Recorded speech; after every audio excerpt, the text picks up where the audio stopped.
फाल्यां हिंदूंचो एक मोठो सण आसा तो म्हणजे आषाढी एकादशी. संतांनी काही त्या वेळचे संत तांची दूरदृष्टी कितें आशिल्ली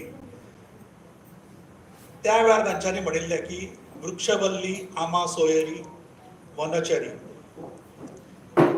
ही जी सृष्टी आसा, हे वन जे आसा, हे झाडां जी आसा, हे जीवजंतू जे आसा, हे आमचे जे आसा, वी आर द केअरटेकर. हाची काळजी जी आसा हे आमी मनुश्यांनी घेवपाक जाय म्हणून. पण म्हाका दिसता आज नेमके उलट्या दिशेन आमी वतात. तांची काळजी घेवपा सोडून तांच्या फाटल्यान लागल्यात आमी. झाडां पेडां आमी कापून उडयतात. जनावरां आमी हल्ली तर आमी पेपराचेर पळयत आसात की चिता जो आसा, सॉरी कितें तें आमचो लेपर्ड जो आसा तो खंय तरी आमच्या बिबटो जो आमी कोंकणीन म्हणटा तो खंय तरी गांवांत घुसला. गवारेडे सगळे रस्त्यार भोंवतात. अशा पद्दतीचें आमी वातावरण पळयता. म्हणजे वी आर एंटरिंग इनटू त्या टेरिटरी. म्हादयचो जो विशय आसा हो तितलोच सिरियस आसा. म्हादय आमी सगळे जाण जाणा वेगळे आनी हाचेर सांगपाची गरज ना की इट्स अ लायफ लायन, हे सगळ्यांक खबर आसा. पूण आमी प्रत्येकाचें कर्तव्य आसा ती वाचोवपा खातीर तिचें डायवर्जन जावपाक जायना हे पळोवपाचें काम खरें आमचें आसा. पण आमी आमचो सहभाग कितलो दाखयता, कितपर्यंत आमी म्हादय ही वाचोवंक शकतली. जे पॉलिटिकल टसल चल्ल्यात बिटवीन टू स्टेट्स, हांव पॉलिटिकल टसल म्हणटलो कारण एक्चुअली हे पॉलिटिकल न्हय, पण it has become a political. आणि हे पॉलिटिकल केल्या हे पॉलिटिकल पार्टीनी. तेन्ना आमची रिस्पॉन्सिबिलिटी आसा की प्रत्येक नागरिकान उठून उबो रावपाक जाय for our Mhadei.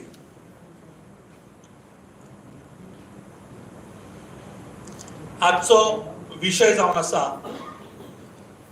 Mhadei effect, Mhadei diversion, impact of Mhadei diversion on Goa and the western Ghat. Western Ghat is a lungs. जे आमी हांगा श्वास घेता it is because of western Ghat जो आमी सह्याद्री म्हणून म्हणटात. आज ताजेरूय संक्रांत हाडिल्ली आसा. म्हणजे आमी मनीस खंय पर्यंत कितपर्यंत कितें म्हणून करपाक सोदता हें आमकां तरी खबर आसा काय म्हणून. आज हांगा जमल्यात ते खऱ्या अर्थान जागृत अशे सगळे हांगा लोक जमिल्ले आसात जाका खरेंच आमच्या स्टेटी बद्दल, ह्या नेचरा बद्दल खंय तरी प्रेम आसा म्हणून आमी हांगा जमिल्ले आसा.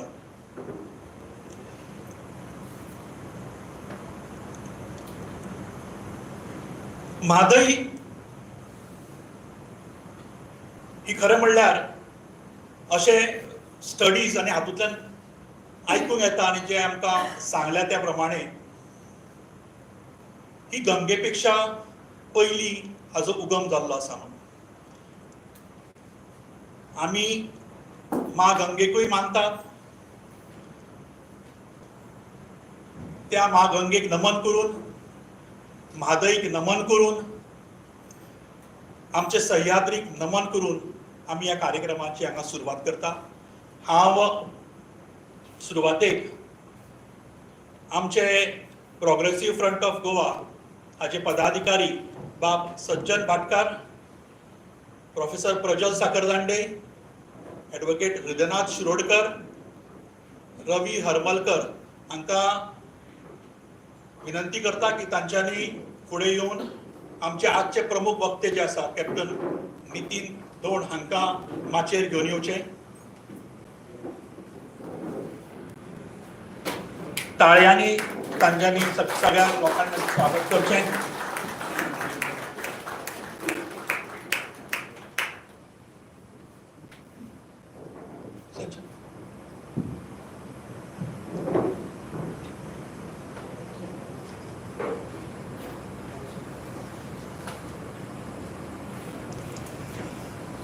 हांव रिक्वेस्ट करता बाब सज्जन भाटकार हांकां की तांच्यांनी आमच्या प्रमुख वक्त्यांचे स्वागत करचें.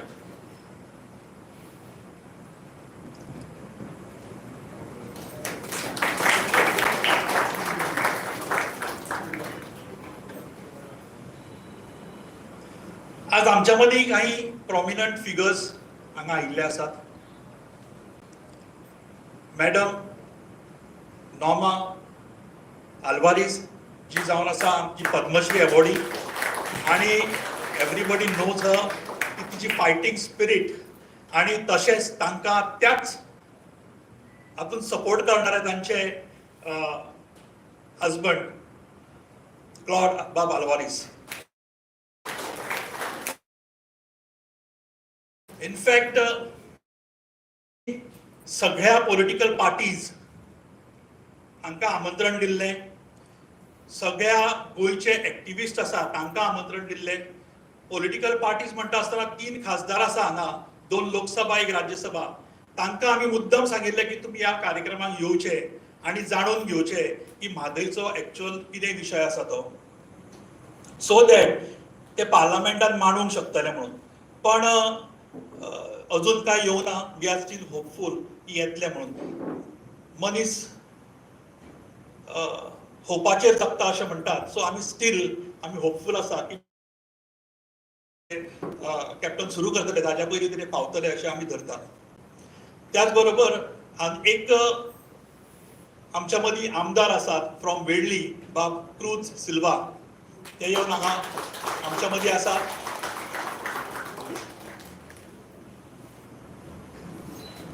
हांव विनंती करता बाब प्रोफेसर प्रज्वल साकरनाटे सरांक की तांच्यांनी प्रास्ताविक आनी कॅप्टनाची वळख करून दिवची.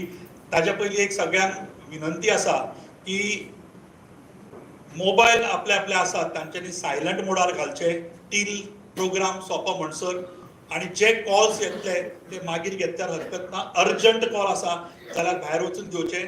मदीं कार्यक्रम चालू आसतना डिस्टर्ब करप न्हय. Thank you.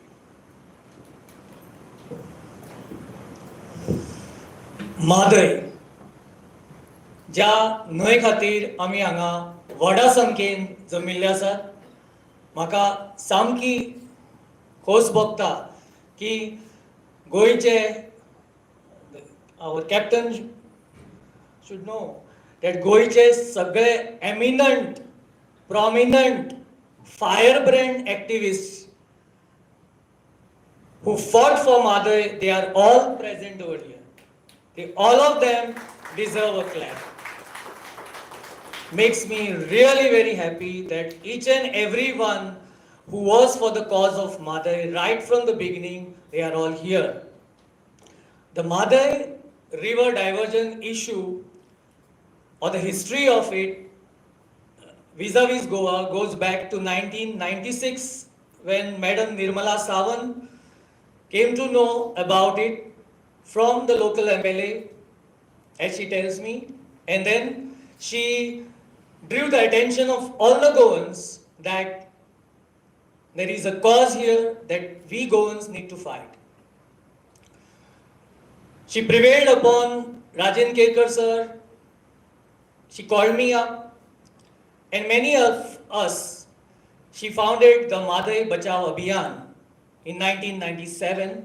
Since then, Goa was awakened to the call of the river which the Karnataka government wanted to divert. Then, Mhadei Bachao Abhiyan, through the auspices of Madam Nirmala Sawan and Rajan Kerkar sir, led a relentless legal battle reaching up to the doors of the Supreme Court, and the battle is still on. Eventually came up 2 young men, one a lawyer, another a social activist. They formed an organization called Progressive Front of Goa. Advocate Hridaynath Shirodkar and Mahesh Mamre.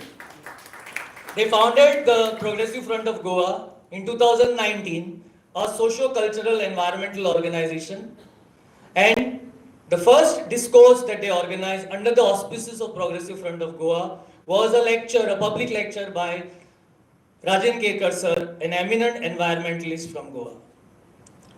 So the people of Panjim were awakened to the cause of Mhadei, and since then, the Progressive Front of Goa has been staging a battle for the cause of Mhadei. On 1st November 2019, for the first time, the cause of Mhadei, which was hitherto in the court, in the press conferences, was moved to the streets.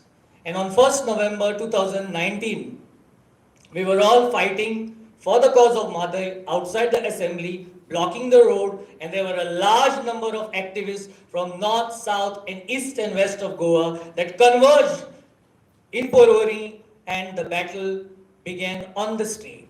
And from then on, there was a huge movement culminating in the form of a huge public meeting on the opinion poll day, 16 January 2023 in Viridi Sakri, where people from all walks of life, all shades of opinion were present for the cause of Mhadei. Little before that, we were arrested twice for the cause of Mhadei.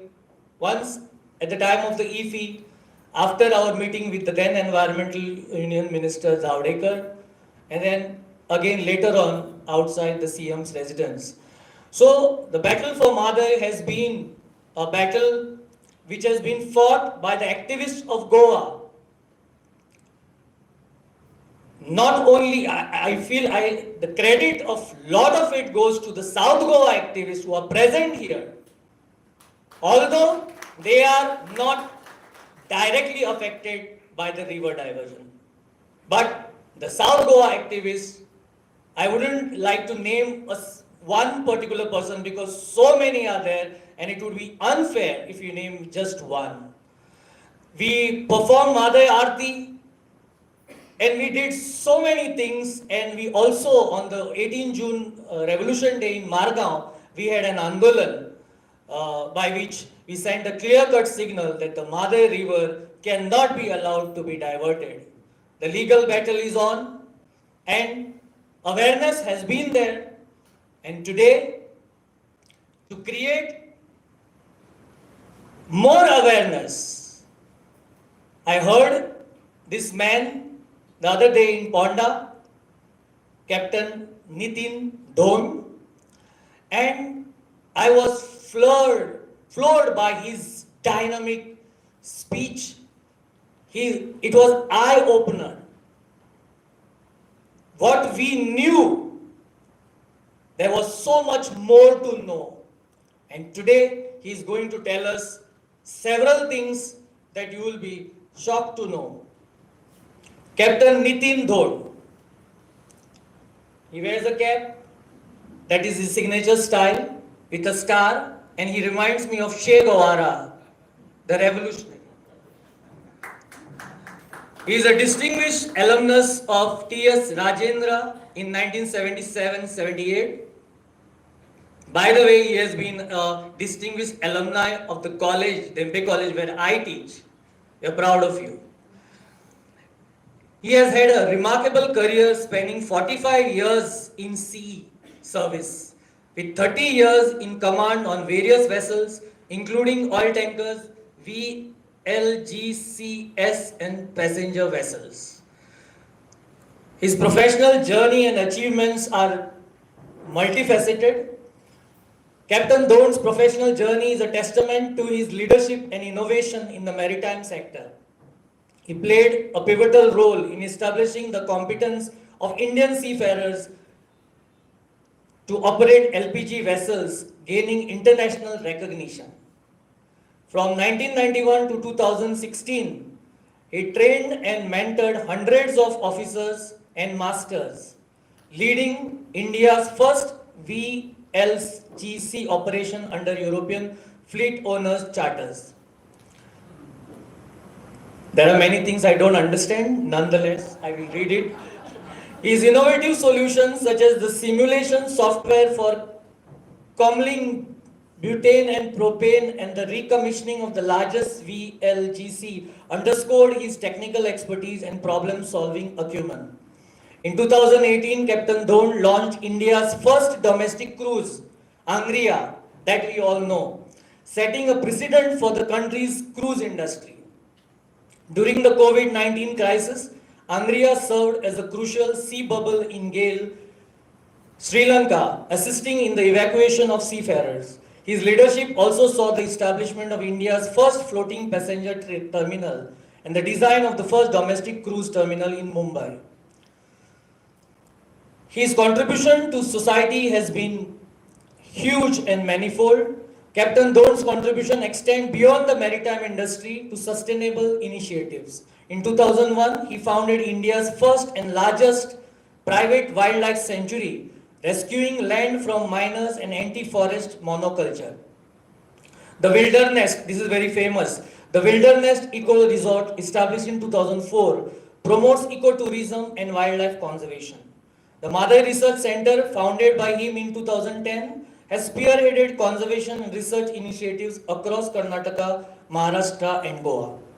His innovative spirit led to the development of India's first indigenous funicular system, promoting eco-friendly mountain connectivity.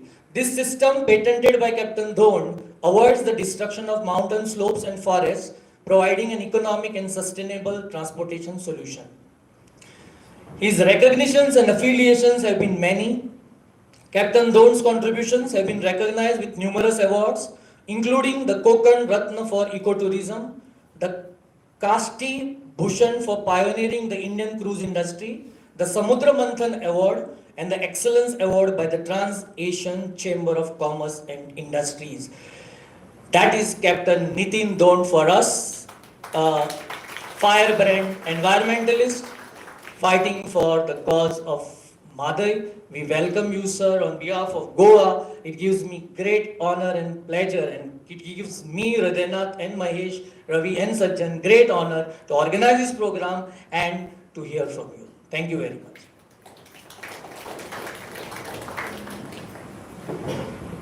Formal introduction जाल्लें आसा.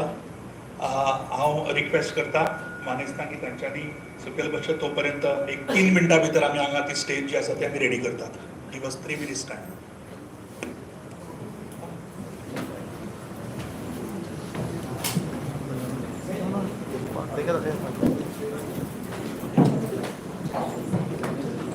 One important thing is, Captain Dhond has come from Karnataka to save our Mhadei River in Goa.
Presentation सुरू जाता.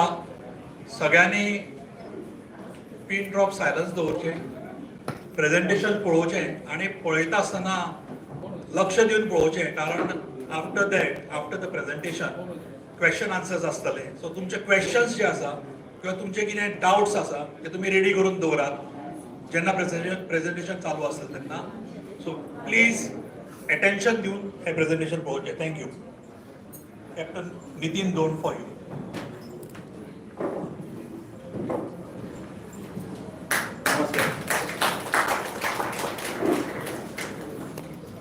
Good evening, friends. First of all, thank you very much for the Progressive Front of Goa to give me a platform. And thanks to all of you who have been actually a part of the struggle to save environment by stopping Mhadei diversion. And it's very nice to be presenting to you our side from Karnataka.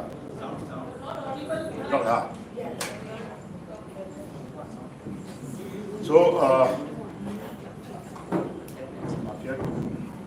Mike, switch on. Switch on, go.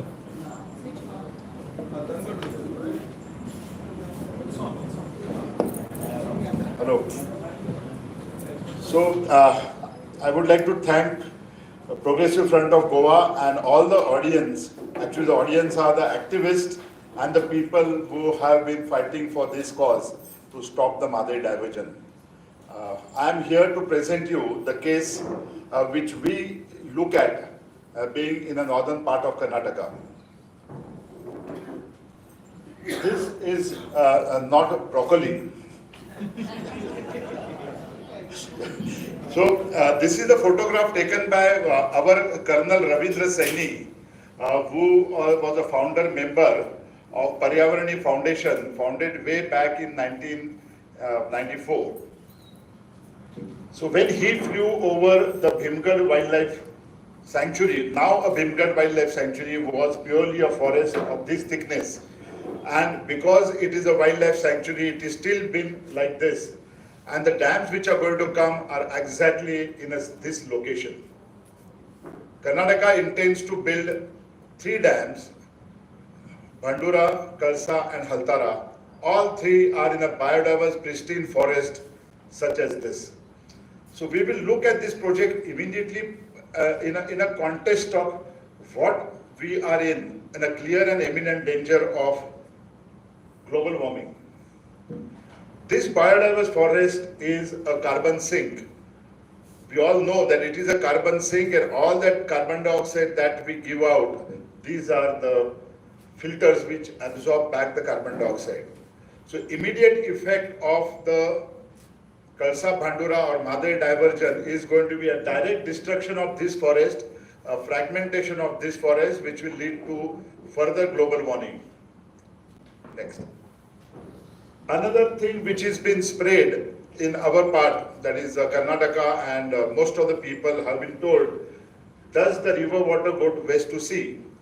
They say the water is going west to sea, and we can use it for sugarcane plantation, irrigation, whatever. Why waste it to sea? Let it come to up to Karnataka and let's grow sugarcane. But does river water go west? It goes west, that is W-E-S-T, but doesn't go W-A-S-T, west to sea. The very first slide that we saw, that kind of a forest creates a waterfalls. It rains so heavily, this is called the Cherrapunji of the south. In those mountains, when it rains, this is a very famous waterfall. This is called the Ladkyacho Fall at Surla. Such falls will be stopped on top of the mountains and will not be allowed to flow. These mountains, when they come, they carry nutrient for the sea.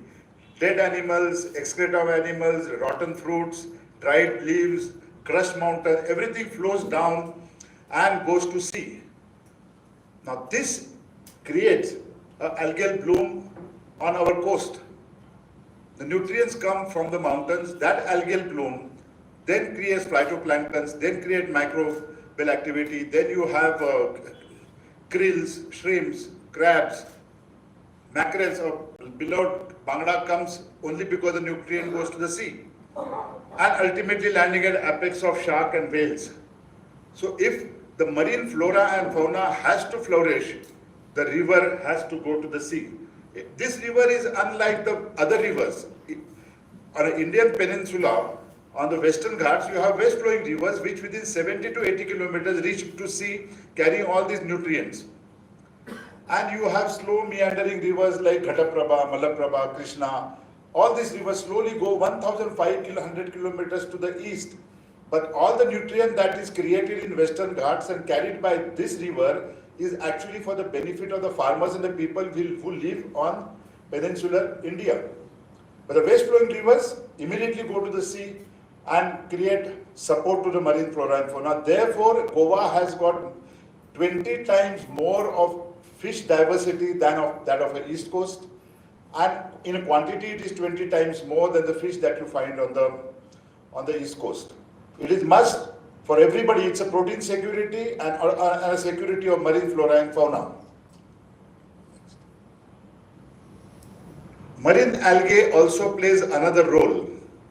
The forest which creates the river goes to the sea, and with this nutrient, what you see in the light green here is called as a marine algae. This marine algae is 10 times more efficient in absorbing carbon dioxide. The carbon dioxide is absorbed by the marine algae and fixated into the sea. It is 10 times more effective than the 1 kg of the forest and 1 kg of marine algae. Marine algae will absorb 10 times more carbon dioxide. At the same time, this fixation is permanent. In a sense, it will be by the dead fish or encrustated animals or the crab shells or whatever ultimately fall down to the seabed.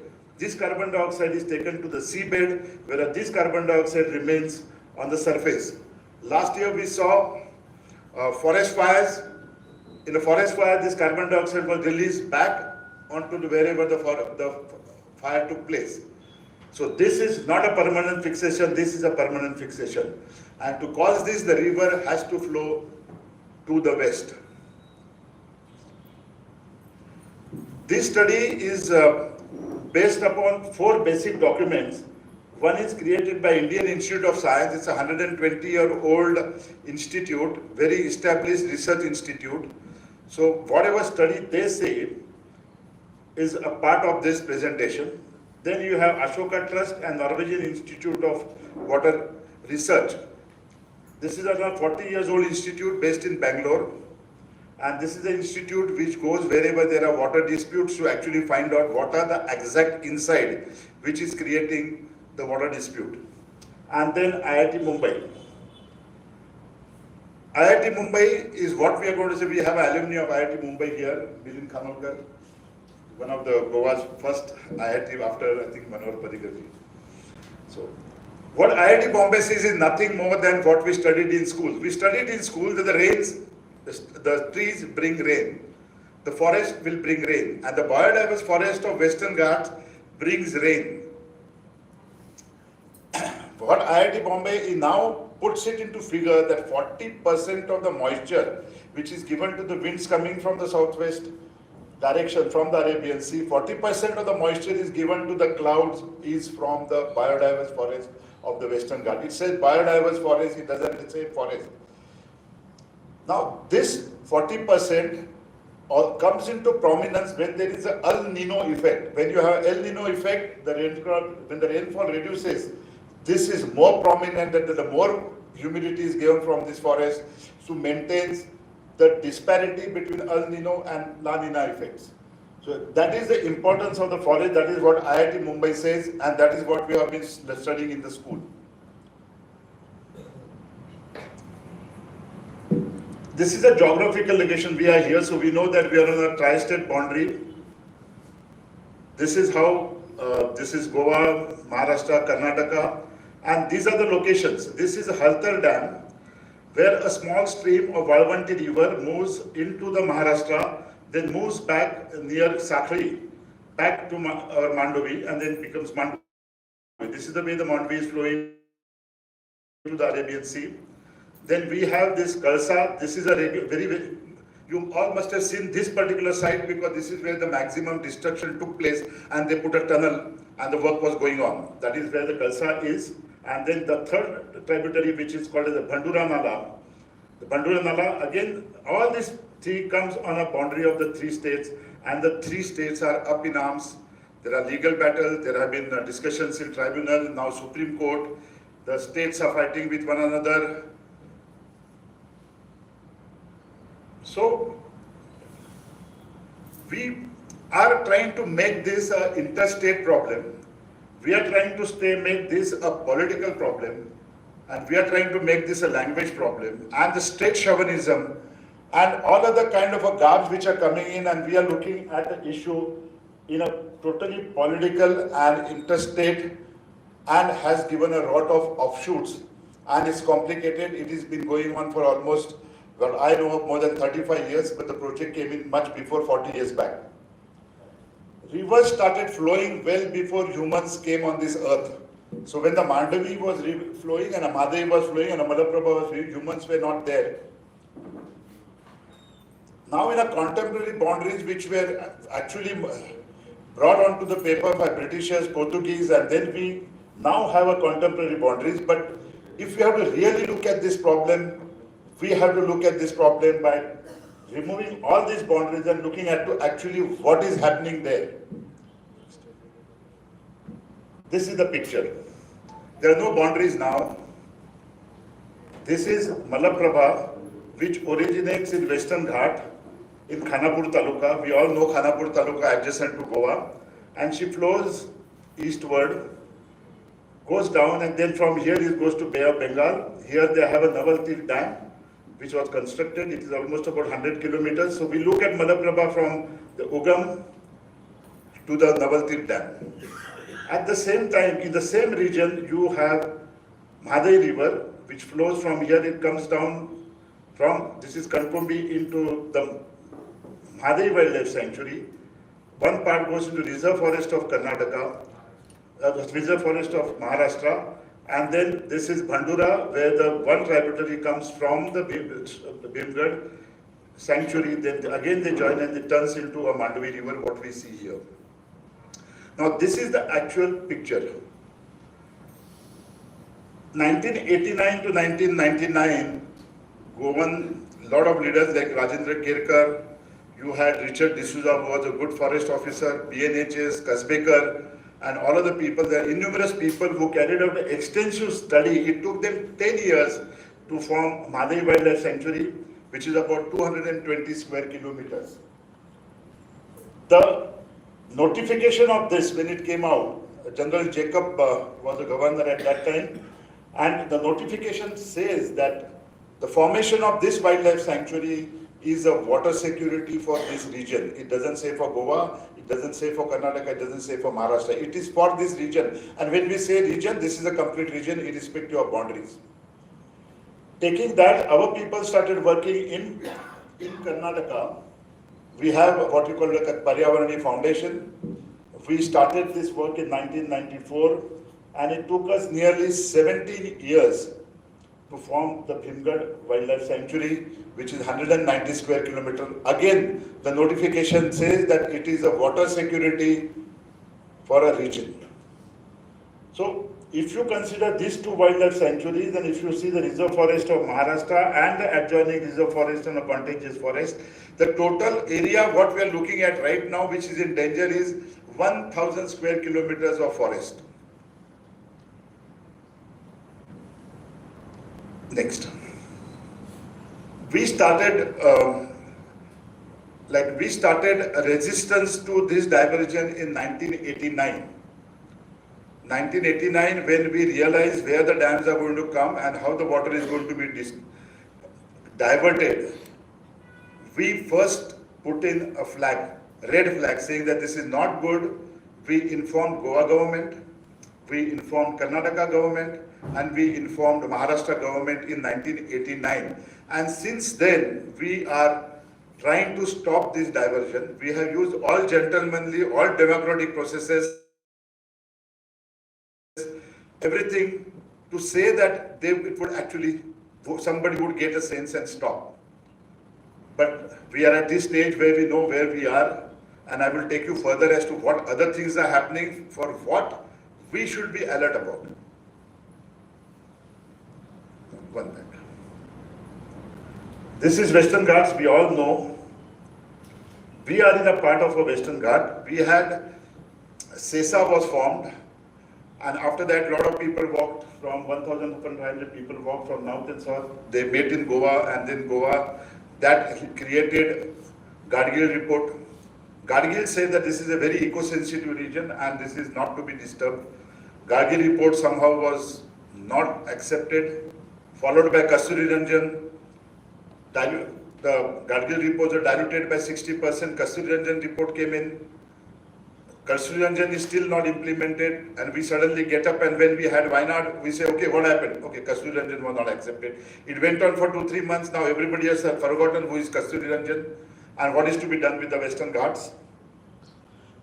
Western Ghat has an importance in a sense. If you look at the whole world, if you go west of India, you will come to Yemen, then you will go to Somalia, and then you will go to Saudi Arabia, then you will go to Egypt, then into Mediterranean, Libya, Morocco. It's all desert. You go across Atlantic and you go into Mexico, again it's all desert. So at a latitude of India, the earth is required to be arid and desert. But if you go to east of India, you have peninsular India, which is green. You go to Malaysia, you go to Burma, you go to Philippines, you go to Cambodia, and then you right around to China. Wherever the southwest monsoons come from the Arabian Sea and whirl around by Coriolis' forces, you will find the earth is green. So the importance of the Western Ghat, which is that we make rain for half the world at this latitude. So we carry that responsibility that this Western Ghat must be protected.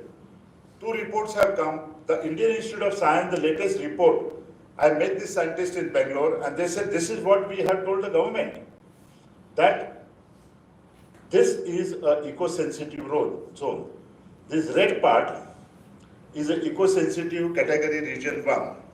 They specifically carried out study for last 3 decades into the basins of Shapura River, basin of Ghataprabha River, which are contemporary rivers, basin of Mhadei River, basin of Malaprabha River, again contemporary, and this study is based upon the basins of these 4 rivers in this Western Ghat. And they said, do not construct dam. This is the eco-sensitive region category 1, and do not disturb this. This will destroy, if you destroy this and fragment this forest, microclimate will go, rainfall will reduce, temperatures will rise, and there will be an irreversible damage which we cannot correct.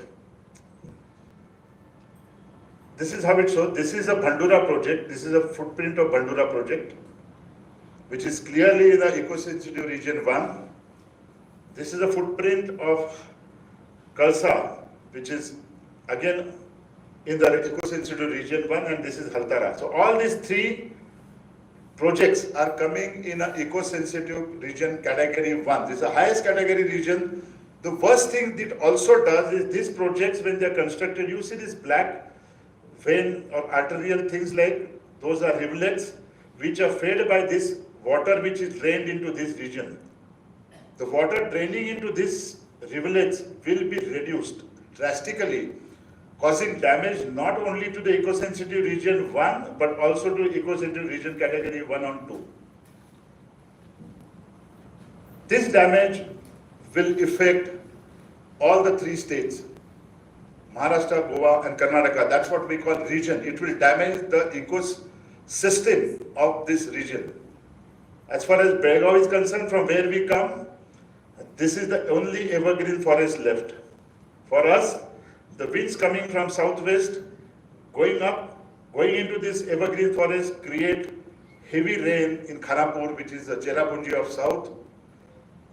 And then the Malaprabha river starts in this direction and Mhadei river starts in this direction.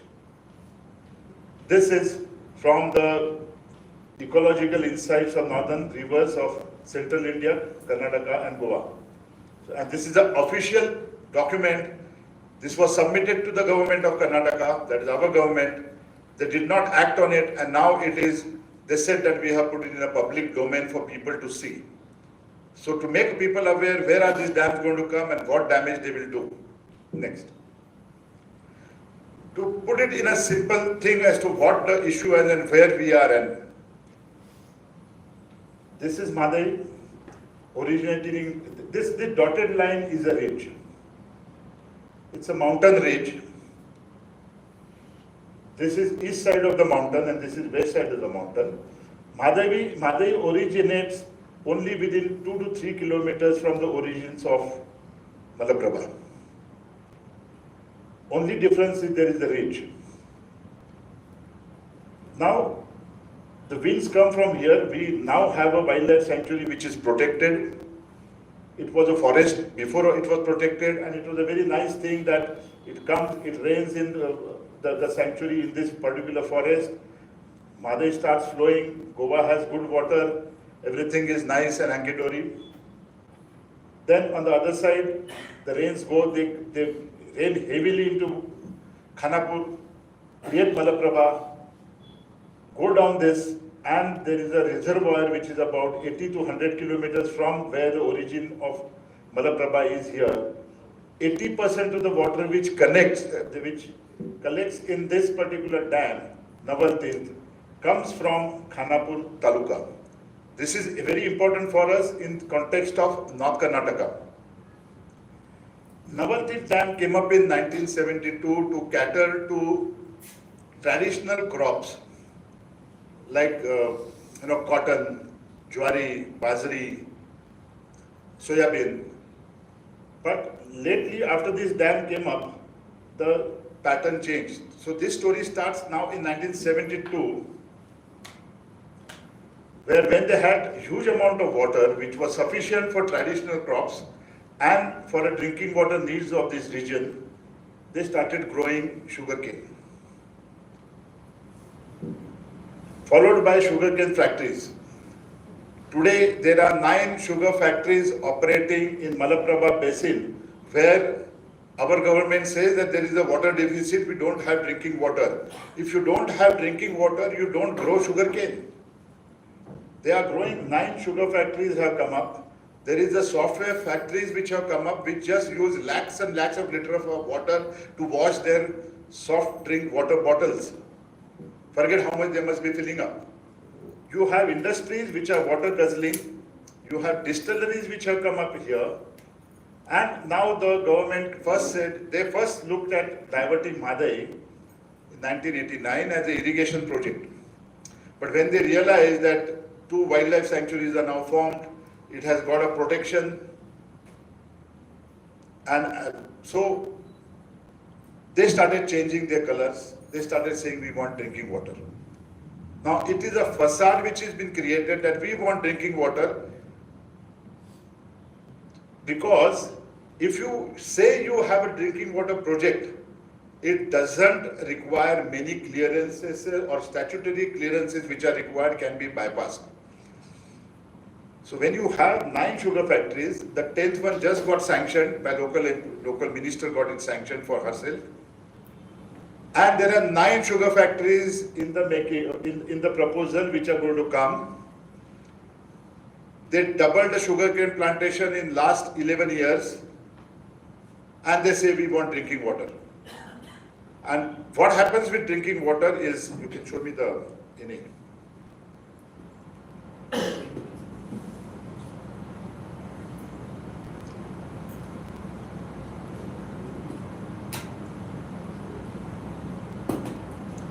So the DPR recently got approval just before the last election. The Water Commission and all that suddenly said that we approve the DPR. The DPR has got many lacunas, where somewhere they say that we have drinking water, somewhere they say multi-purpose. They come back. And the DPR is approved by Central Water Commission as a drinking water project, whereas this is an irrigation project. Okay, we'll skip that.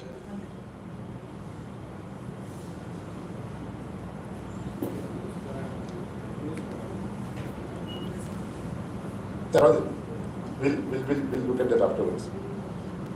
So their proposal is to construct a dam here.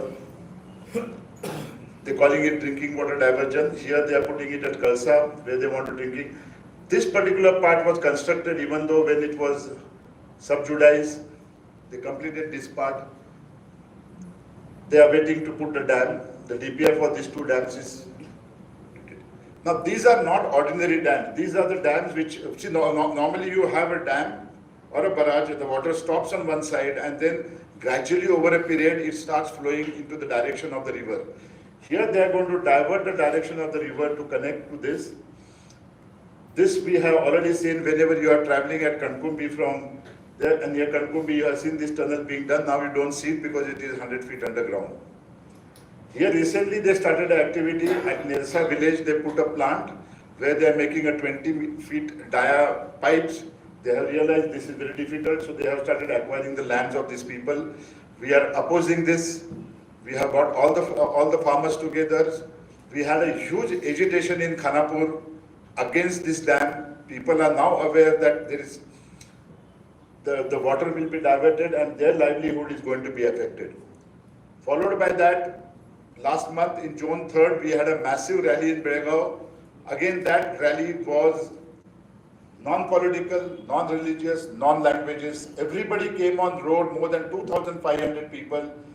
And we said that if the government is going to go under a disguise of drinking and do an irreversible damage to a forest and carry water for sugarcane plantation, then it is necessary that we now wake up, because the people who are supposed to guard our forest, to guard our interest and guard our ecology, are lying by saying that they want drinking water, whereas they want water for the sugarcane plantation.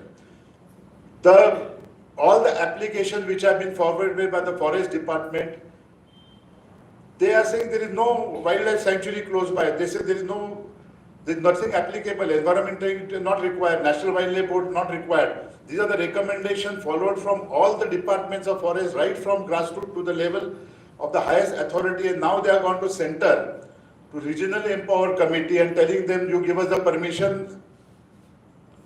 So when a government itself starts hiding the data, government itself wants to damage the forest, and that time we have very good people fighting the battles in the court, they're doing all this, but it becomes very difficult also when the government itself starts hiding the data and finding the data. When you ask for it, they just divulge it, saying that for this reason you won't get this RTI, for this reason you won't get this RTI. So this is the time now we have to come and understand what will happen, and then now this is the people's movement with everybody together. We'll have to say that we don't want it. What will happen if you put this dam is the water in Mhadei river coming down will reduce. 2 and 3 tributaries of Mhadei major, where rainfall comes down this mountain cascading down, and go to one screen earlier.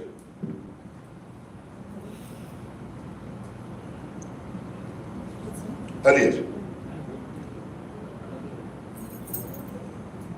Okay, earlier you must have seen that there was a light blue water here, and the river was flowing,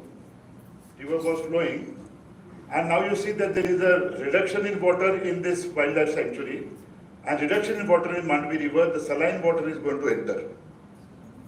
There will be more salinity into the Mandvi river, which is the first effect, which would have a lot of our wells and a lot of our lands becoming saline in Goa.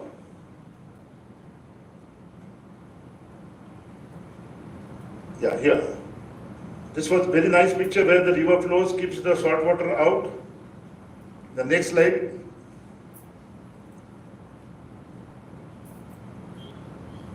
Reduction in flow, increase of salt water. This is a clear and imminent danger for Goa at the stage 1. This is going to be the first stage where Goa, what will happen to us is as this forest starts drying and there is a direct damage to this forest, we are going to have less rain in Khanapur, less rains in Rakaskop, which supplies water to Belgaum, less rain in Ghataprabha, less rain in onward of Belgaum. So already Belgaum and all this region is heading for desertification, for deforestation. This will be accelerated with this. What's going to happen to the people who are demanding this water for the irrigation? The 80% of the water which comes here comes from Khanapur. They will be the one which will be at the first, will be filling the pinch of water here. But under the disguise that this water is going west to sea, this water is going west to Goa, we must utilize it. This is our water. The chauvinism which comes, they have forgotten the fact that they are going to be very badly affected. There are many ways they can get water. He's got water.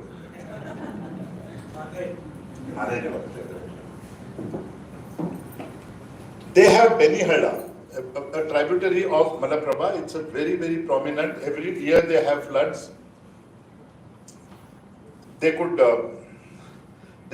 block that and take the water. They could put check dams and hold the water and release it as slowly as after the monsoon back into the reservoir. They have destroyed most of their lakes. They can rejuvenate their lakes. We have a person in Belgaum who is Shivaji Kaganikar, North Karnataka, North Belgaum region. He completely make it water surplus only by Pani Adva, Pani Jirva scheme. What we run is you stop water and you let the water percolate. They have not attempted to anything and diverted people's mind. Whatever government comes there, whichever party, they are always government. We will get our water. This is our right. This is our right to get water. But they have not done, which is actually was required to be done. This dam is silted 40%.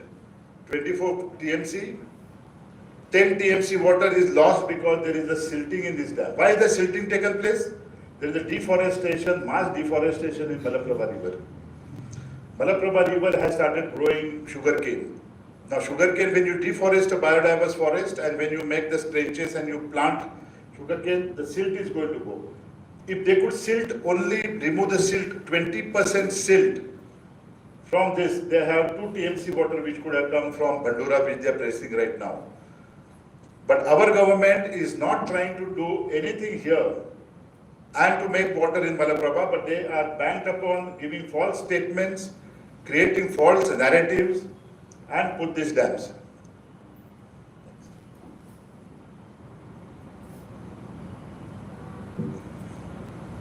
This will result in desertification of North Karnataka. It is not immediately going to happen. In the next 30-40 years, if the dam come up, North Karnataka in a danger of complete desertification. This forest will lose its evergreen capability. It was evergreen forest in Goa and in Karnataka. Rainfall will reduce drastically. The flows of Mhadei is going to reduce. There is further going to be the increase of salt water in Goa. This is a clear and imminent danger irrespective of boundaries, politics, languages. Where what I feel is that the more and more people we educate, we go to villages, we go everywhere and let everybody know this is what we are facing. Let's not do it to grow some little quantity of sugarcane somewhere in the interior Karnataka, 100 kilometers from here. I will stop here. Thank you.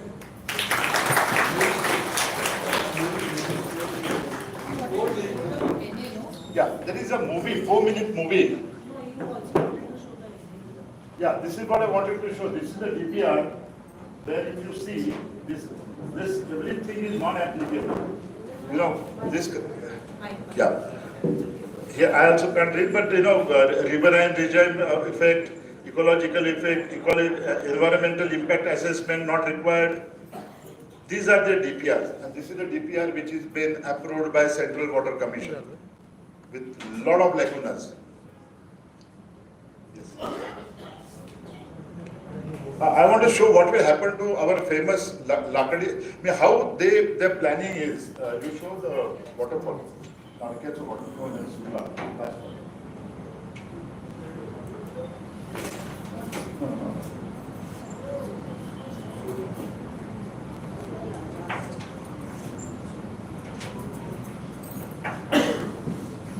This is the place where you have that waterfall which we showed in that presentation, that Ladakya waterfall which you see from Surla. This is the location of the waterfall. This is the boundary of Goa and Karnataka. This is where the dam is going to be. It is within 100 meters of this wildlife sanctuary, Mhadei Wildlife Sanctuary. They will stop the entire water coming from for about 7 to 8 kilometers here, and they will take it back to Malaprabha and to Hubli and Dharwad. Now this is a small stream which is coming. This forms the boundary between in Goa and Karnataka. This is Karnataka, this is Goa, and they are trying to block it here by making the changes in the landscape, and they will divert it here, put it here and take it away. Then what will happen to this waterfall will only depend upon what is locally falling here within just 1 square kilometer. That waterfall will not exist. And this is likely to happen with almost all the waterfalls. This is a classic study where they are not even leaving a part of it, even this tributary, because it is shared between the two boundaries of Karnataka and Goa. They just still want to stop it and take it. The waterfall, this is the waterfall which is.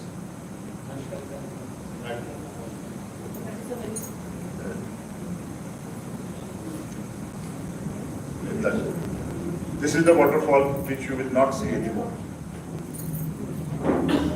Can I run a movie for 4 minutes?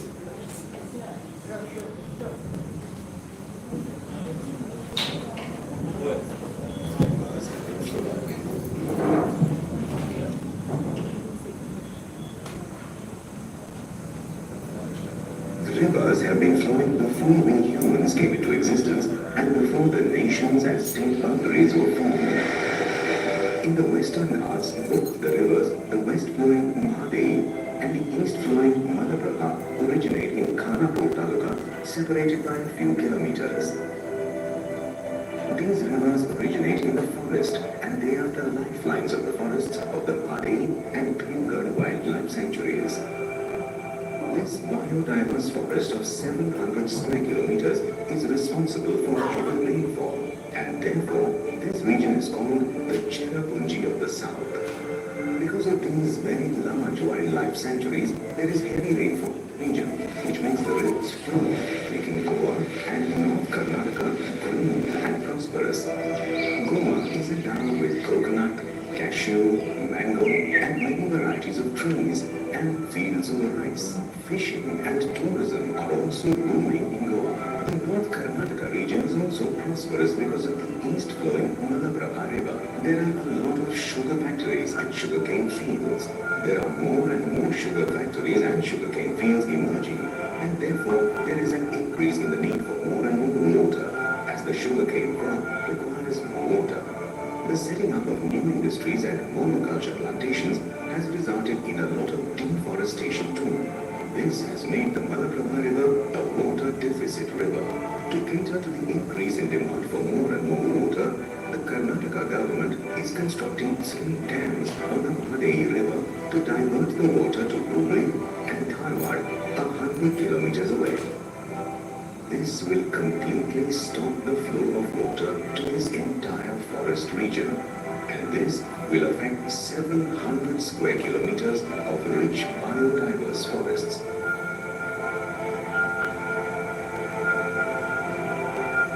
In Goa, the rapidly flowing Mhadei River stops the salt water from entering inland. If the flow of the waters of the Mhadei River is reduced, the salty seawater will ingress inland into Goa, turning the groundwater unsuitable for drinking or agriculture, creating a massive water crisis in Goa. Think about a forest without the flowing of a river. The forest and its wildlife will struggle to exist. Eventually, there will be huge reduction in rainfall in the entire Goa and North Karnataka region. Initially, the forest will begin to dry and there will be wildfires in the summer season, which will be catastrophic. Recently, we saw the destruction caused by wildfires in Los Angeles.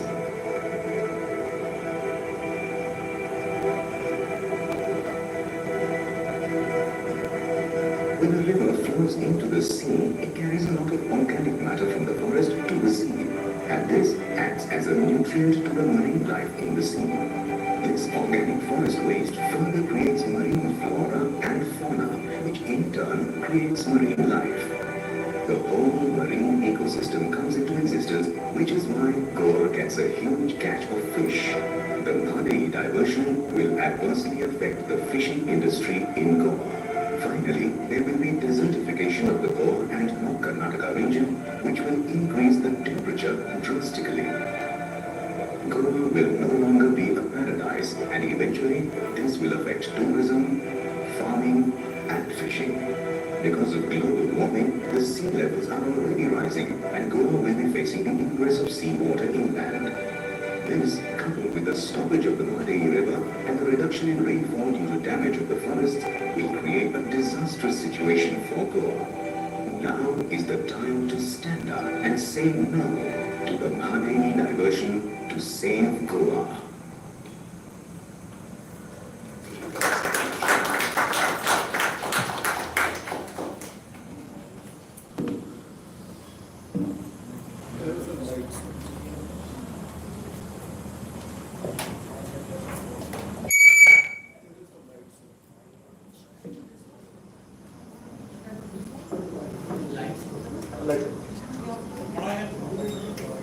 Hello कोणाक questions आसा जाल्यार तांच्यांनी विचारपाक any questions to Hi, Captain. Thanks a lot for all the information. Thank you for that. Just wanted to ask that in our own personal capacities, how can we contribute, make a difference? Because obviously we feel helpless at this level. So in our capacity, what can we do to support this cause and to prevent these dams from ever coming? That's what I want. What we feel and what we have been doing. In Karnataka and Belgaum, what we have started is the only way now we can make our government understand that we know what is been going wrong. Letting them know that we know that the falsehood of the government and the departments what they're doing. Letting every common, because all this while the information has been suppressed under a state chauvinism, language chauvinism, and our water. And when we say our water, we're taking water away from the forest actually, which gives us back the water. So making actually even the people who are demanding water, there are 4 or 5 talukas where the political strength of Karnataka lies. These are the people who are demanding because actual issue is that they have a canal which goes, canal has been damaged on one side and it is leaking. So this side, left of the canal, they are taking 2 or 3 crops, and the top of the canal, at the end of the canal, the water doesn't reach, they actually have a problem within themselves. But this solution which they are looking at is going to cause a further damage to them. So we are actually going to those areas and letting them know. I had my presentation in Dharwad twice. We engaged people from Bailhongal, which are supposed to be very violent people in that part. We engaged with them. Then we got to Bangalore. Bangalore, we made a presentation. There is an organization called as Parisaraka Now, which is a local Kannada thing. And we also had recently, the people came, we got them to Kankumbi and we showed them most of the activists from Karnataka, we got them. And we took them into this region and to tell them what it happens. And they actually stood in the basin and said that we will not allow diversion. So that kind of awareness we are trying to build up in Karnataka, northern part of it. We are going to each village. We are going to have small groups which go and talk and engage the people who are demanding the water. And actually, even Belgaum people doesn't know because they say, okay, diversion, what happens? People are taking it very lightly.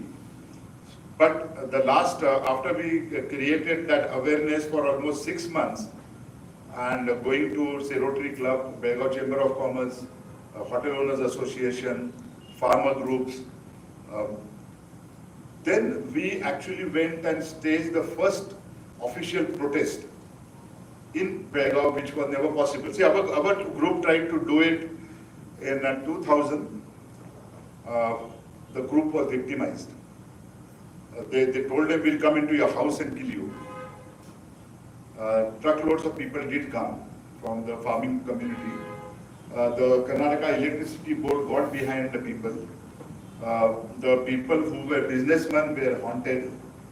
Everybody who was in that group and who was active at that time was suppressed.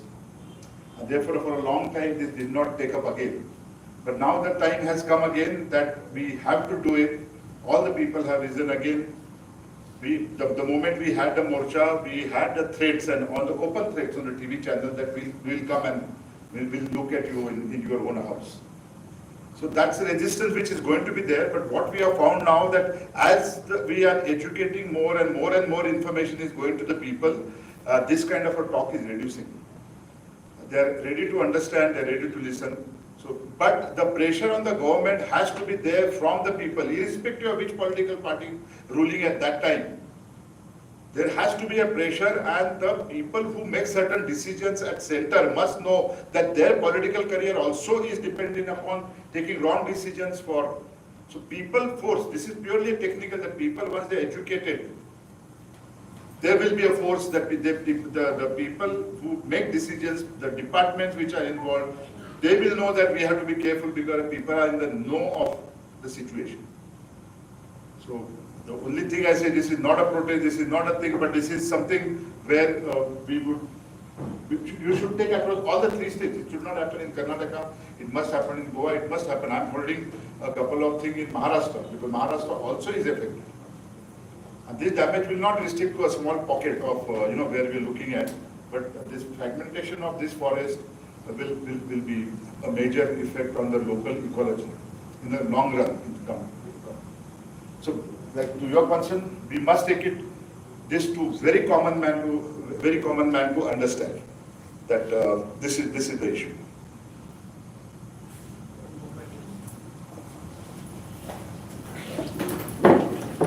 Congratulations, sir, for your nice presentation, and also congratulations to the Progressive Front of Goa organizing this meeting. My question is that the government of Goa, High Court, Bombay High Court, already declared tiger reserve. If our government sincerely declared the tiger, it's going to save the Mhadei or not? Because already High Court has already declared it's a tiger reserve, because this is coming in that region, that Western Ghats and all. So I think that problem of this diversion of will going to affect the Karnataka government. And secondly, what happens? You said that you should have a political will also, because nowadays what happens? They are misguiding the people, saying that they want for irrigation, and it is totally false this thing, propaganda they are doing. That's why the people has to get agitated. All this Karnataka and Goa also to fight this. It is not individual we can fight. It is the people's issue. So for that, I feel that the people of even Goans are not that much aware of that. They are saying we are getting water, okay. But yes, this thing issue, it is possible to make awareness because common people, they don't know. So it is, I think, you have to educate this awareness among these people because if you see the Sattari, question is can it possible that all the Goans will fight for this thing with the people awareness? It's the more important. It is possible or not? It is possible. It is possible. People awareness is possible. That if we say about 200 people here multiplied by we contact more than 25. Even our group we have gone to almost 500 things. And with respect to what you said, yes, Tiger Reserve will strengthen the case of Goa. It will, but the corollary is at the same time what we are doing in Karnataka is we are trying to bypass all that and saying we want drinking water. So it's a complicated problem. It's a state government decisions, but what you asked, this is it, that it will strengthen the case, but at the same time we have to look at what is going wrong on Karnataka side. Any more questions, please? असे question विचार. Sir, you spoke about Norwegian, no? That report. Is India the signatory to the Oslo Convention for the water? I may not have that much of. No, as per that. So I thought, No, no. will it? No, I am looking at it. Will it technically help in the courts? The reports that has come from the Norwegian companies. Yeah, you are talking about this particular Norwegian Yeah. report. No, it will come of a help in such a way. That report says that 80% of the water which is collected in Navalgund, Navaltirth area comes because of it rains in Khanapur. Khanapur is a region which is in Western Ghat where the 3 dams are going to come and going to damage the forest. My question is, sir, whether No, that study. No, Oslo Convention. Convention, no, this is not as per the convention. What you saw here, Norwegian Institute, is not with the Oslo Convention. It is the study which was carried out by ATRI under the this thing of Norwegian Institute. So it is not on the Oslo Convention. The only way we can use it, I don't know whether the courts will be, we have very senior lawyers and they will be able to say what will happen in the court. But as far as people are concerned, to convince the people and also to support the case, that how Karnataka government is disguising the water usage, because that report gives a complete report as to how did the sugarcane plantation increase in last so many years and how much water they are consuming, where does the water come from. So if we have that as evidence, we can say that the water priority was misused. And only way by reversing say about 10 to 15% of that sugarcane plantation or stopping further sugarcane plantation, they can easily make 2 TMC. And that report will have the basis only up to that. How much of court, I may not. Yeah. Thank you. I have a question. This seems to be a good presentation. Has there been any? This seems to be a good presentation, quite a good job. But has there been any effort to formally present it to the Chief Minister or relevant authorities in Goa? If not, is there a plan to do so? Yes. If, we will have to get to them and let over. But I think most of the people, we presume they are not, but if anybody wants a presentation or wherever we would like to make this presentation. My question is, has this presentation gone to the CM? Finally, they are the people who are making the decisions for us. No, it has not gone. We'll have to take it. We'll have to take it. So my question is that now Progressive Front has organized this meeting today. They have called you a learned person here, Nitin Dhond Babji, and you have explained to us very nicely in detail. My question is that, before that I would like to say, 2019, as Prajal Bab said, even I was part of these people. On the streets there, where we were being taken to the police station. Later again, he performed puja with Prajal Bab. I still remember Mhadei Effect. Gildi mein itna bata meeting kara. Everything we did, sir. Now my thing is like, you were telling about the Karnataka farmers and these people went, even tried to kill and all that. Karnataka is fighting for their people. Their government is fighting for their state. Yeah, people are fighting for their state. Sir, I want to know now that our CM Pramod Sawant, how do we convince him to fight for the people for Goa and for Mhadei? Convince kaisa karna hai? How we should convince Pramod Sawant, the CM of Goa? Itna hi. That's it.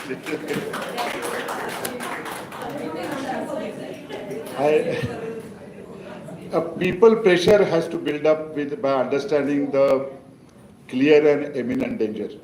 And when the people pressure ultimately would make a sense felt by anyone who is in decision making. Because just a presentation is one part, and that presentation being understood by millions of people who understand that what is happening correctly, and they know the fact of it and how it will actually affect them, and then they will be very careful that people are watching us. Public at large is watching you. Like in Karnataka, we want to make it clear and to go and tell them that you are lying, and we are going to make people understand that you are lying.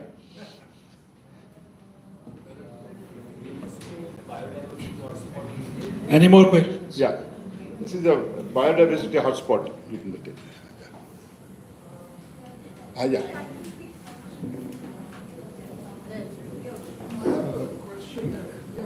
Hello. Really, what you're saying is that forget Karnataka, forget the borders and everything. You're saying that there is a effort to divert water to a particular region for their own benefit. Now that diversion, I'm not saying it's Karnataka side or Goa side or whatever. Again, that diversion is going to affect the biodiversity of this whole region in terms of final effect of getting desertification, as you say, is going to happen. You have put up very colorful slides of what can happen. How quantified is it? Has it been verified? I mean, what do you have to substantiate that claim? Now, I substantiate my claim by a lot of study. I just put forward 4 studies, which is Indian Institute of Science, Yeah. then you have ATRI and IIT Mumbai. So, do all of them validate whatever has been shown here? No, if you have to scientifically validate, it might take a long time and long data to do it with the ground truthing. What we have right now are the warnings which have been given by all these agencies. And this is what is going to happen. So it's still a hypothesis based on the whatever they think is going to happen. It's not factual or something that can happen. But you see, the idea is, I understand, not to be able to go up and say that this is what's going to happen and it doesn't happen. I mean, it goes both ways, no? No, it is both ways. No, it is both ways, but same is the case with global warming. Who says there is global warming? I agree. So we have to go in a learned way that what all has been scientifically available to us to project what is going to happen. Like weather warning. Weather warning comes from a weather department. Whether you will say it will happen rain or not is a different story. But you will decide whether you will go out of the house or not. It depends upon the weather warning. But it is scientifically and a basis of what? So My point being that my point being that to be able to make these claims, you should first of all come up with certain valid statements from these institutes. that is what this is. See, as an institute, it is how you already have. You have a formula A plus B is equal to A. You have, so you know that formula, this is what is going to happen. Nobody is going to say specifically that you have a dam here and this is what will happen. To make that kind of a study, ground truthing and having that data. Right now, everything what has been decided, diversion of water has got no data. So basically, I think he has already answered the question. So please let others ask the question.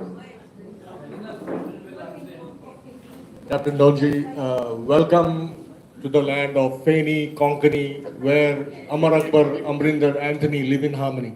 Yes. There's this famous saying, never appeal to mercy, always appeal to self-interest. You have made a case strong enough to appeal to the self-interest of the dispensation, just like Palestine is. But why is the dispensation not listening? Is it electoral gain, and is Goa's interest dispensable vis-a-vis Karnataka? Sir. We are all going to lose in the bargain. It's Karnataka is the one also going to lose along with this.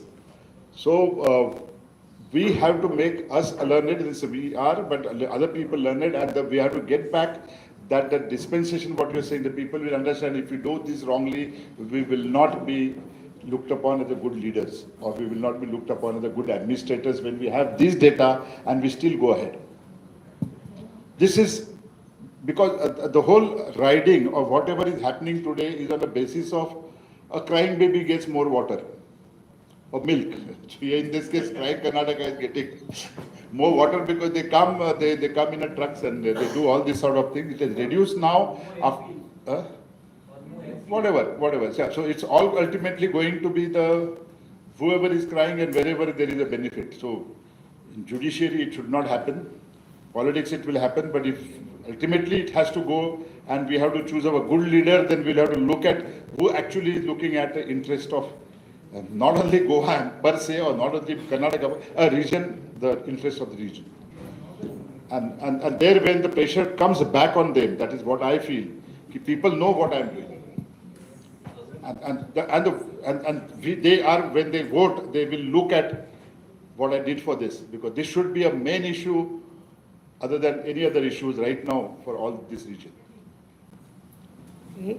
I'm Zarina, and I have a very simple question. When are we going to stop telling lies? It's a general to introspect for all of us over here. We are all somebody's relative, somebody's fans, somebody's supporters. When are we going to be real as human beings? When are we going to talk scientific sense? And we need to do one suggestion is to the audience, as you also, we can think over it and act, because our Mahatma Gandhi started a civil disobedience. Why don't we stop paying all the taxes? What is the chief town planner doing for Goa? What is the planning system? Where are the planning commissions? Why should we pay money to the water resource, to the hydrogeologists, to the PWD, to the forests? What are they doing?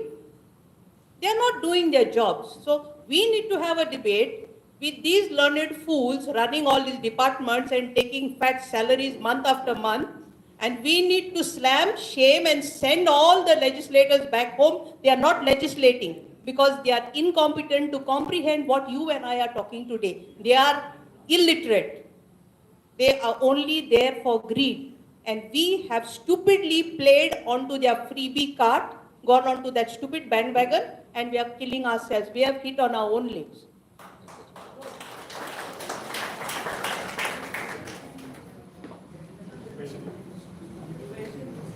The chief town planners of all these states, we have to go and throttle them like Yeah, we have to collectively do it. Thank you so much for your wonderful presentation. I think I have learned a lot today. One question I have is that, have you thought about a solution that can help both Goa and Karnataka get what they want? Yes. First, we have to think that damaging Western Ghats and turning water, diverting water from one river to another river should not be our first resort. It could be a last resort, or it should never be a resort. And if you look at it that way, see what happens when you are playing to the public, immediately what you can show is what public appreciates. They are going to get water from Goa to me in Bailhongal. But if you tell these people in Bailhongal that you should be digging lakes and you should be preserving water and you should be changing your cultivation pattern and we should not allow more sugar factories and distilleries to come, is not an easily palatable thing to be which a politician can tell the public, or the public will accept it. But if we once decide that this is not a solution, what we're looking at diversion, then there are many. In this case, there is a Benihara Nala. I don't have that presentation. There is a Benihara Nala which flows north of the south of Hubli Dharwad and it joins the Malaprabha river. This year, just with the beginning of monsoon, they had floods because this Nala started overflowing. If they just do catchment and stop one thing, they will stop the floods which are occurring down into the Krishna river, and they could have a reserve water which is much more than they can get out of one diversion like this. It is there. Desilting. The dam, I already said, is already desilted. Now, 40% of silting, and the silting has taken place because you have damaged the forest on the basin. Now, once the moment you damage the forest onto the basin of the river, from where the water is coming down, you are getting the mud coming into the dam. The dams, all dams are ultimately going to, people have to understand that hydro irrigation, what we're looking at, is not a permanent solution because silting. But this silting in this dam has accelerated because entire catchment and this thing which comes in Khanapur Taluka has been deforested. We have removed biodiverse forest and we have planted acacia, eucalyptus for the paper factories. Now that has caused the silting. Now why they don't have water after the monsoon stops? Because all this forest which has been damaged in the basin of Malaprabha and replaced by this eucalyptus, and eucalyptus doesn't, a biodiverse forest will hold the water into them like a sponge and keep releasing and make the river perennial. I have been living on Malaprabha bank for last 30 years. The river was flowing. Today the river doesn't flow. River doesn't flow only because the forest has been damaged and the forest doesn't release the water after the monsoon. So if a positive thinking of replacing this forest or the bank of a river with biodiverse forest will give you more water. Blocking Benihara will give more water. You changing cropping pattern or stopping more sugarcane factories to come up. These are possible solutions to the problem. But then if a politician wants to have a sugarcane factory, the politician simply when the racket happened, at our end, she came and said, I run my sugar factory on the borewells. The borewells are in the basin of Malaprabha. Now, aquifer is the one which creates a river. It's like killing the river as a fight fiddle. No, the Dhruna Hatya, that lady, she was a lady, so I was like, the Dhruna Hatya of a river. But she proudly says, because she doesn't have a knowledge that when she's taking water from aquifer, she's actually taking the water from the origin of the river. But she proudly says, this is the thing, like where I have a land, my farmland on the bank of the river, we have a temple which is called a Tirth Kunde. Tirth Kunde in a sense, you have a cone, water body from where you get tirth, and the Shiva temple is there. This is what actually has happened to Malaprabha, so I want to tell this story. It is on a mountain like this, and then it slopes down, and then it goes to Malaprabha basin. That's where we have our agricultural land. 4-5 years back when I went, before that the water is to continuously flow through the temple, through that shivling, and would give water to the village. Excessive water would go to the river. And we have still had the reverence and so I asked him what happened. He said, no, it lasts so many days now, it doesn't come. He said, the moment water stops. So when we went to study on top, people have bought plots. Now this land is not very cheap there. It is expensive. Everybody must have spent more than 1.5 crore, 2 crores to take that 5-6 acres of land. The first thing they did was they put a borewell. Okay, borewell you want to grow orchard, all right, but then you start planting sugarcane. Now they have stolen the water from God himself. There is no more tirth in the temple. Now, not growing sugarcane and not puncturing this aquifer is a solution. You should have a ban on further cropping of sugarcane in that region. So there are many solutions which are viable and possible solutions. But if you look at a simple quick fix solution which is going to damage everything, we have to get rid of that, it should be out of mind that this is not a solution, and then we'll start looking at all other solutions. There are many solutions. Like I said, Shivaji Karnekar, north of Karnataka, north of Belgaum, in that area, there was no water. But this one man, he is with our movement, Shivaji Karnekar, but he is now named as a Goan agent. He's been given Kannada, he's been decorated as a Kannada. This is Karnataka's agriculture icon.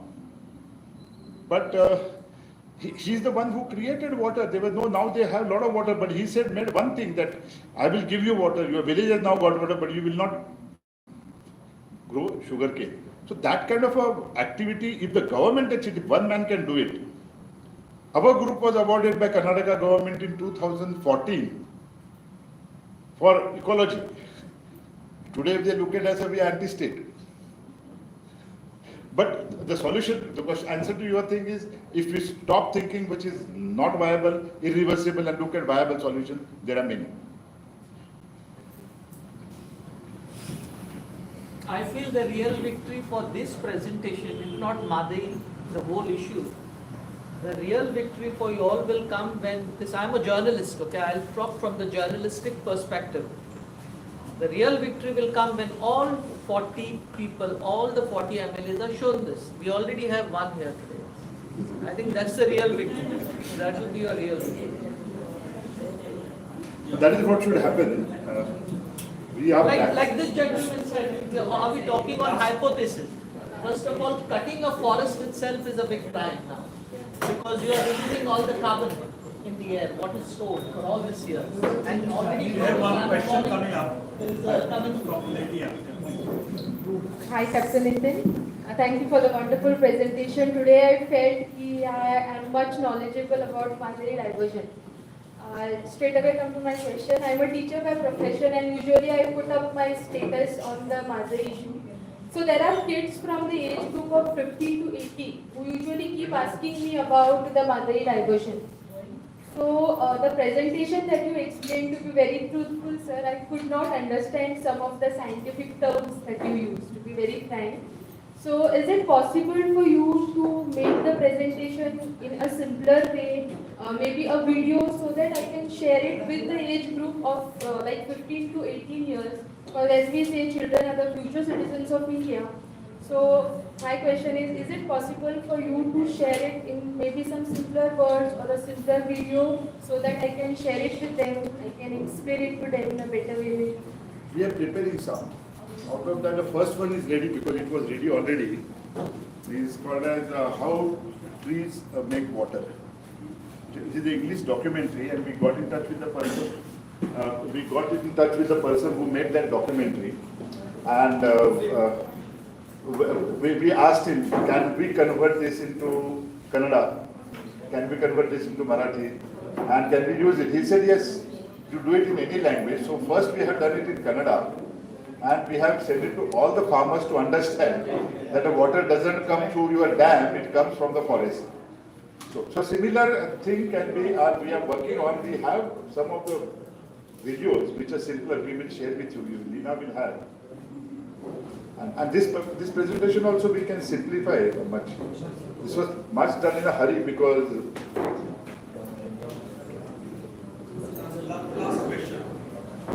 आपण इथं आल्याबद्दल खूप खूप धन्यवाद. माझं नाव रवी हरमलकर आहे. दोनच questions आहेत. एक, जे वॉटर डायव्हर्जन होणार, म्हणजे water diversion is going to happen is only for sugarcane factory, or there is more like for steel industry or coal industry? And second question is how to wake up a sleeping Goans in your style. If there is any solution for that for sleeping Goans. second question first, we all have to go, and now whomever we meet, we have to do this. This presentation is available. Whoever wants, we can pick up the presentation from Lina, we'll share a number. And this presentation is available. Educating more people and understanding what is happening, and the people who are decision makers understand this is what is happening. Number two, your question was whether this water is going to be used for sugarcane. 100%, because we have a complete data in hand that 9 sugar factories are operating sugarcane plantation is doubled in the 11 years. So, sugar, on average, 1 kg of sugar takes 2,500 liters of water. When you have that much amount of water, you really don't require drinking water.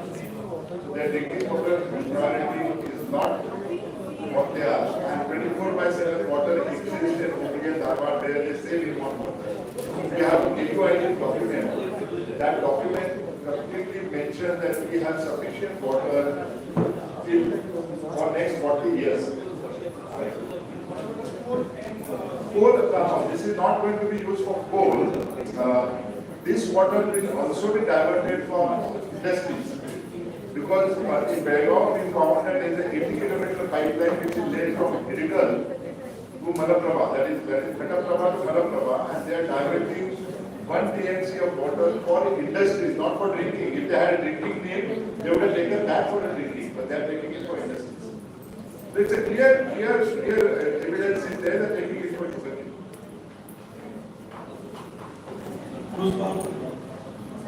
Thank you. एक MLA out of 41 is representing here, so. And he was very confident. Thank you. First of all, thank you, Captain Nitin Dhond, for presenting this presentation.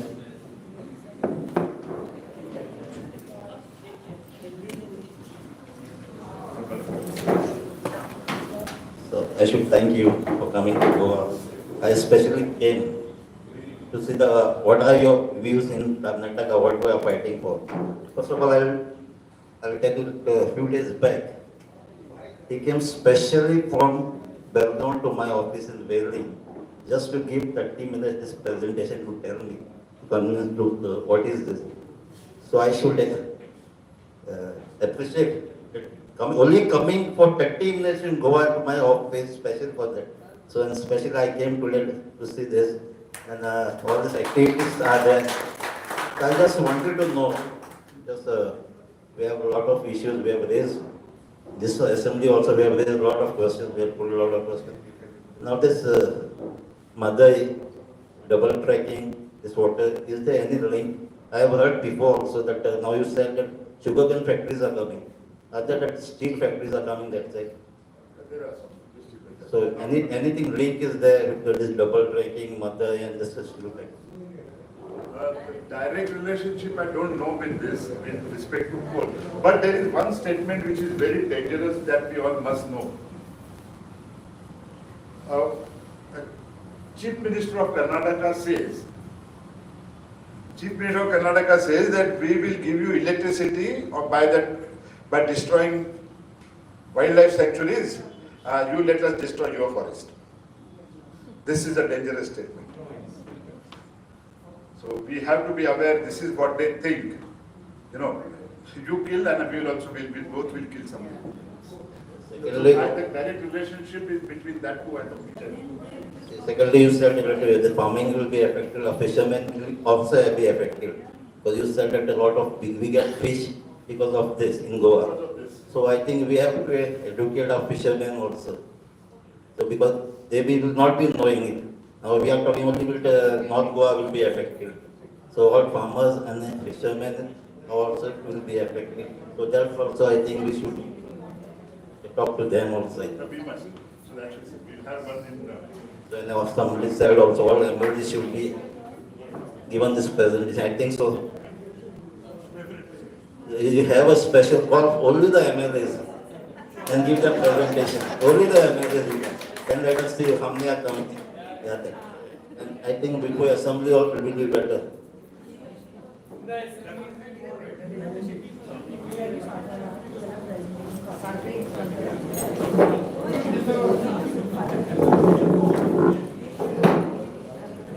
Actually, would request Captain, I think, to make this presentation for all the 39 remaining MLAs. Maybe in the assembly. They need to be educated. Thank you, sir. Progressive Front of Goa will definitely take an initiative to educate the other 39. With दीस आमी रातचो जो programme आसा तो कन्क्लुडिंगाचे व्हरता. हांव request करता सज्जन Patkar thanks दिवचे. ताचे पयलीं एकच सांगूंक सोदता की द सोल्युशन फॉर